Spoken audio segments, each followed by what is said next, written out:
J'aime la forêt, et je ne vois pas comment on pourrait ne pas l'aimer.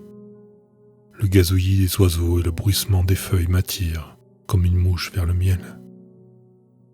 Un poète a dit un jour que l'âme de l'homme se retrouve dans les arbres, et je suis enclin à être d'accord. Près de chez moi se trouve un parc national avec de nombreux sentiers, des ruisseaux et des grottes, un endroit magnifique dans la Daniel Boone National Forest. De longues étendues de nature et sa beauté. Je n'ai jamais compris la peur ou la haine des bois de certaines personnes, jusqu'à il y a quelques mois. Un matin froid d'avril, je n'étais pas au travail. Pour la première fois depuis bien des semaines, je n'avais pas à me rendre à Louisville. Je pouvais rester dans ma petite ville et profiter de la vie de célibataire du mieux que je pouvais. Je suis sorti sur la piste ce matin, en short de sport et en t-shirt, jouissant de l'air froid plutôt que d'y être opposé.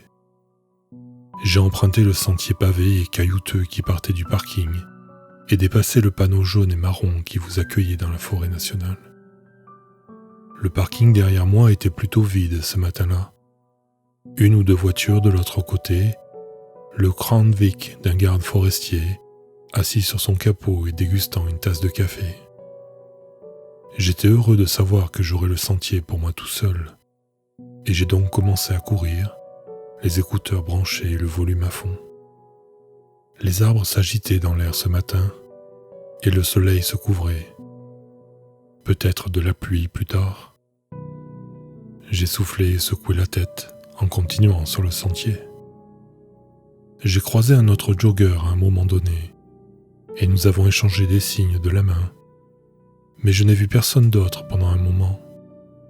Je pense qu'une demi-heure s'est écoulée, à en juger par le nombre de chansons que j'avais écoutées, jusqu'à ce que j'arrive à Big Bend Fork, une bifurcation du sentier menant à deux chemins différents. L'un des chemins était un peu plus envahi par la végétation, et je ne l'avais emprunté que quelques fois.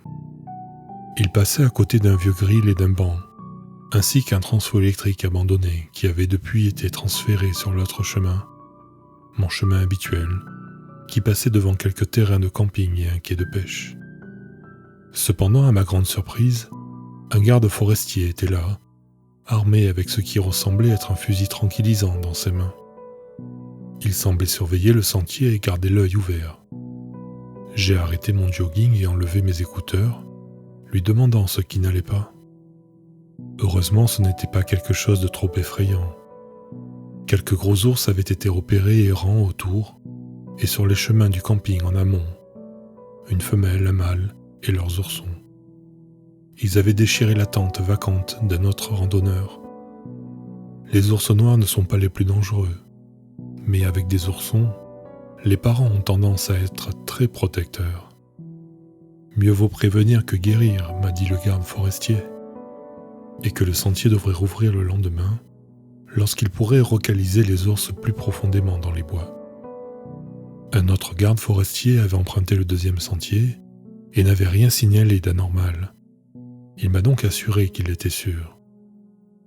Le chemin de ce côté était plus court et me permettait probablement de terminer mon jogging avant que la pluie n'arrive. Mais je n'avais pas le choix. J'ai donc suivi l'autre chemin et me suis rendu dans la partie du parc la plus envahie par la végétation, en espérant que je puisse terminer mon jogging avant que les orages se manifestent. Après une demi-heure environ sur ce chemin de gravier, l'herbe commençait à le recouvrir. Il est clair qu'il n'a pas été utilisé pendant longtemps. J'ai atteint le banc rouillé et j'ai senti que mes jambes commençaient à me lâcher. Il était temps de faire une pause. J'ai ralenti mon rythme et quitté le sentier pour me diriger vers le banc pour me reposer. J'ai levé la tête vers le ciel et j'ai fermé les yeux, perdu dans le monde de la musique des années 80. Je ne sais pas combien de temps je suis resté assis là, mais au bout d'un moment, j'ai commencé à sentir une odeur. Quelque chose s'approchait de moi, et je ne pouvais pas vraiment dire ce que c'était. Cela semblait venir de plus loin sur le sentier, près du transfo électrique. Je n'y ai pas pu apporter d'attention que cela. Je me suis levé, m'étirant et faisant quelques mouvements d'orteils avant de continuer sur le sentier.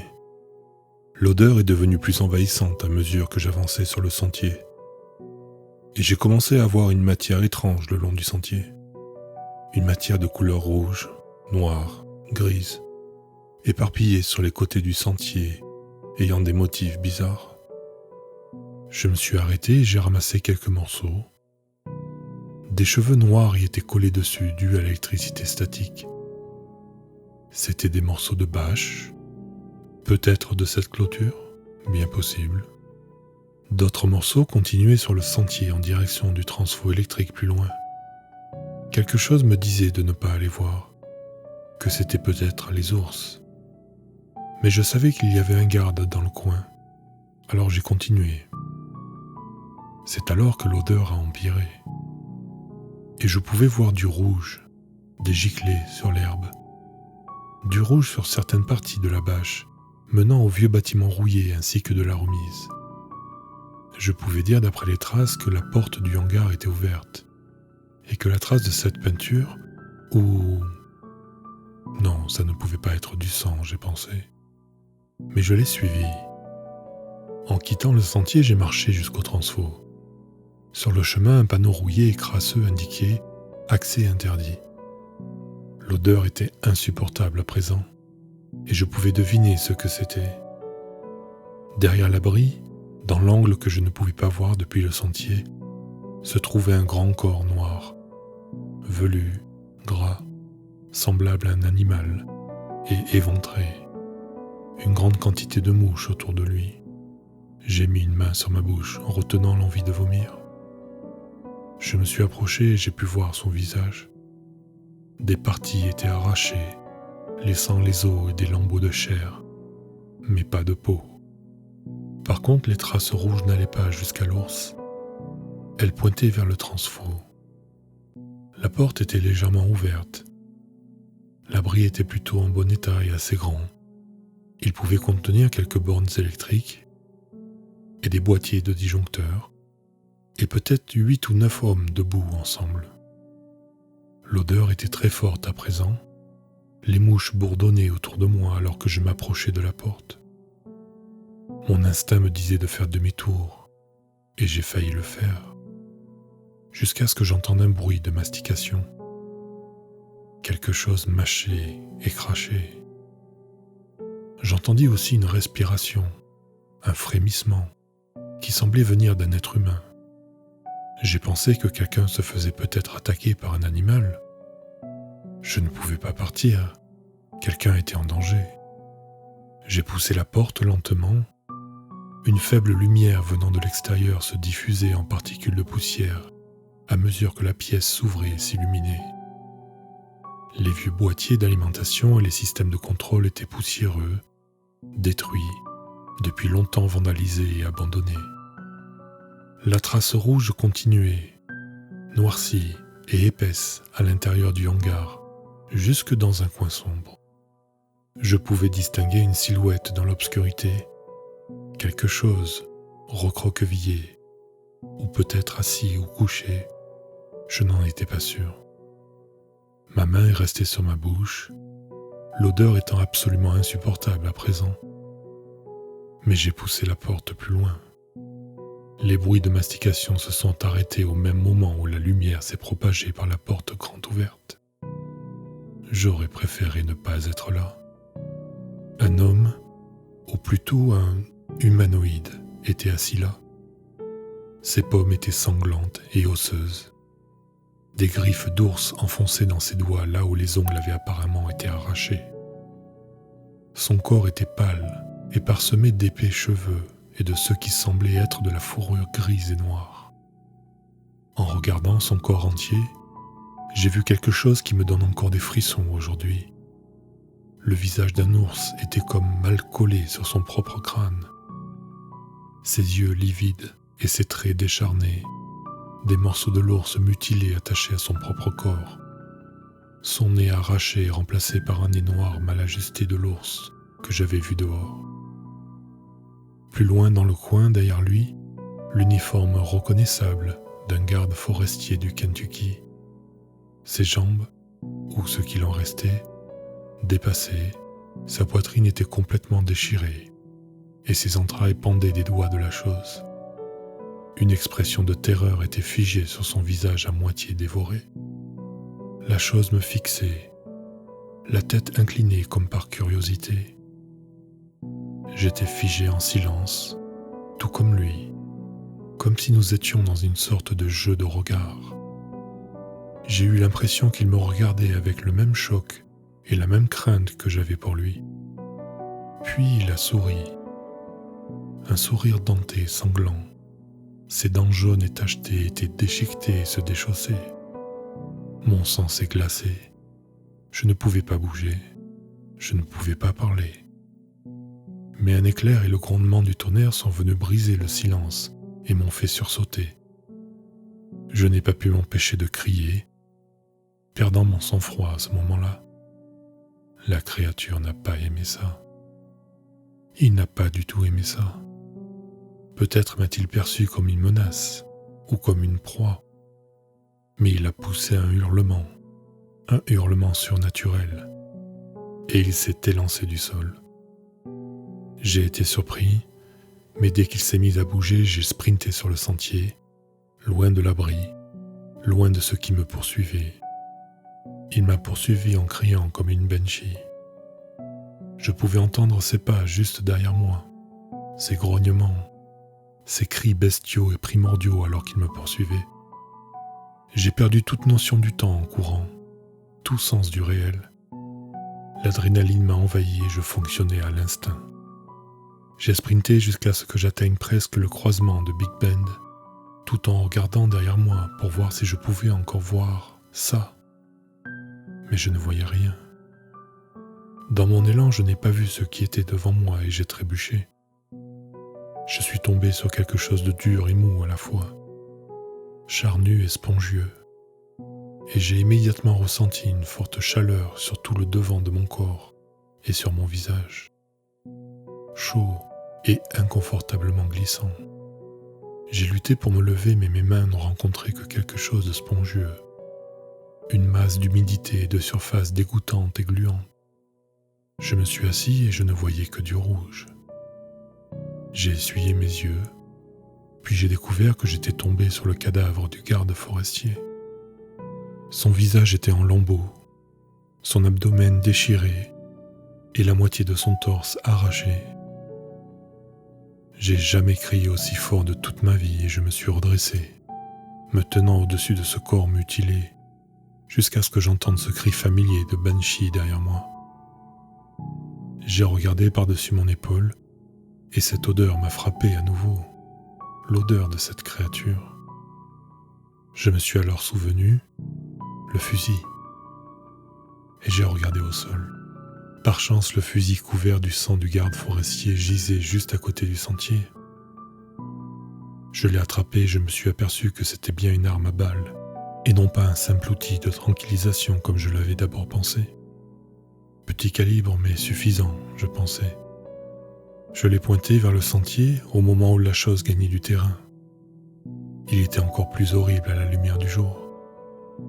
Et je pouvais voir chaque veine, chaque parcelle de chair tachetée et pourrie, le sang qui coulait là où il avait attaché les parties mutilées de l'ours. Je n'ai pas eu le temps de vérifier si le fusil était chargé ou en position de sécurité. J'ai fermé les yeux, m'attendant à la mort, et j'ai appuyé sur la gâchette. Un fort coup de feu a résonné dans toute la forêt. Je ne sais pas si j'ai touché la chose ou pas, mais j'ai entendu un hurlement et le bruissement des feuilles. J'ai ouvert les yeux après un moment et j'ai regardé devant moi. Il n'y avait plus rien. Rien à côté de moi, derrière moi ou devant moi. Le bruissement des buissons s'est calmé jusqu'à ce qu'il y ait un silence absolu. Moi, debout, au-dessus d'un homme mort, je suis resté là comme une statue, le fusil toujours pointé, le doigt sur la gâchette, et attendais. Je pensais qu'il me tendait une embuscade, qu'il m'attendait, mais un autre grondement de terre m'a réveillé de cette position figée. Des gouttes, puis une pluie fine a commencé à tomber, et sans plus réfléchir à la situation, je suis reparti en courant sur le sentier. Les minutes m'ont paru une éternité et mon corps s'est lentement épuisé à cause du sprint. Je n'avais plus d'énergie, mais j'ai aperçu le parking à travers les arbres. Je descendais le sentier afin de rejoindre le bitume, mais j'ai alors remarqué qu'il était bouché. 3 voitures de patrouille des gardes faisaient barrage en travers du sentier. Je haletais, ma vision était floue, car mon corps était sous le choc après la violente poussée que je lui avais fait subir. Mais je me souviens avoir vu des hommes derrière les voitures, des voitures noires et blanches, des armes pointées sur moi. Étaient-ils des policiers, des gardes? Quelqu'un les avait-il appelés ici? Je ne savais pas. Je ne pouvais pas penser. « Lâchez ça !» est la dernière phrase claire que j'ai entendue avant de m'effondrer sur le trottoir. Le bruit de la pluie sur mes vêtements trempés de sang est la dernière chose que j'ai entendue avant que tout ne disparaisse. Je me suis complètement évanoui. Je n'ai pas bien dormi et je ne me sentais pas bien lorsqu'ils m'ont laissé sortir de l'hôpital où je me suis réveillé. Car tout ce qui m'attendait était un trajet à l'arrière d'un camion de la police d'État vers le centre de détention local. Les détails sont flous et tout semble avoir été brouillé.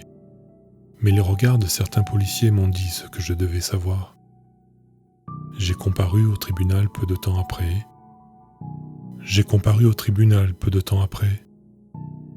Deux chefs d'accusation pour le meurtre au premier degré de 2 gardes forestiers du Kentucky. Ils n'ont jamais retrouvé les corps de l'ours mutilé, ni du garde forestier dans l'abri. Mais avec mes vêtements couverts de sang, et une arme également pleine de sang dans ma main, j'étais le seul suspect possible pour eux. Avec l'énorme quantité de sang trouvée dans l'abri, et un garde mort laissé sur le sentier, j'étais à blâmer. J'ai essayé de plaider ma version des faits, mais même en l'examinant dans ma tête, elle semblait ridicule. Imaginez, un homme-ours avait tué 2 hommes pendant que je faisais mon jogging, que mon ADN était sur le cadavre de l'un d'eux et que son sang était sur moi parce que j'étais tombé sur lui. Évidemment, personne n'y a cru une seconde. Cela fait 8 mois que j'ai été placé dans cette prison. 8 mois à cause de ma curiosité et de mon amour du jogging. Ils continuent d'enquêter, mais leurs recherches dans la forêt n'ont révélé aucun indice du garde mort. Aucun autre corps pour prouver que je n'ai rien à voir avec la mort de ces hommes. Bon sang, ils ont pensé que j'étais potentiellement fou, avec le traumatisme que j'ai eu ce jour-là, et mon histoire d'un homme ours monstrueux comme meurtrier. Mon thérapeute attitré m'a donné ce journal pour y écrire mes pensées. Et même si je ne suis pas fou, cela me réconforte d'écrire mon histoire. Cela me réconforte de savoir que peut-être, juste peut-être, je serai prouvé innocent et que je pourrai sortir de cet endroit et retrouver une vie normale. Mais je ne ferai plus jamais de jogging dans les bois. L'autre homme n'a pas pu tuer le premier garde forestier que j'ai rencontré. Il était dans le transfo électrique. Il y a de multiples choses dans ces bois. De vieilles choses dont même le folklore des Appalaches ne parle peut-être pas. Des fantômes et des monstres qui existent en tant qu'ombre parmi les arbres. Des hurlements la nuit, des cris le matin, des silhouettes dans le brouillard. Les choses dont les vieux chasseurs racontent en serrant un fusil à leur côté. Ils sont toujours là. Tout bien considéré, ce n'est pas si mal que je sois emprisonné. Un conseil pour vous ? Faites attention aux sentiers que vous empruntez. On ne sait jamais ce que l'on peut trouver.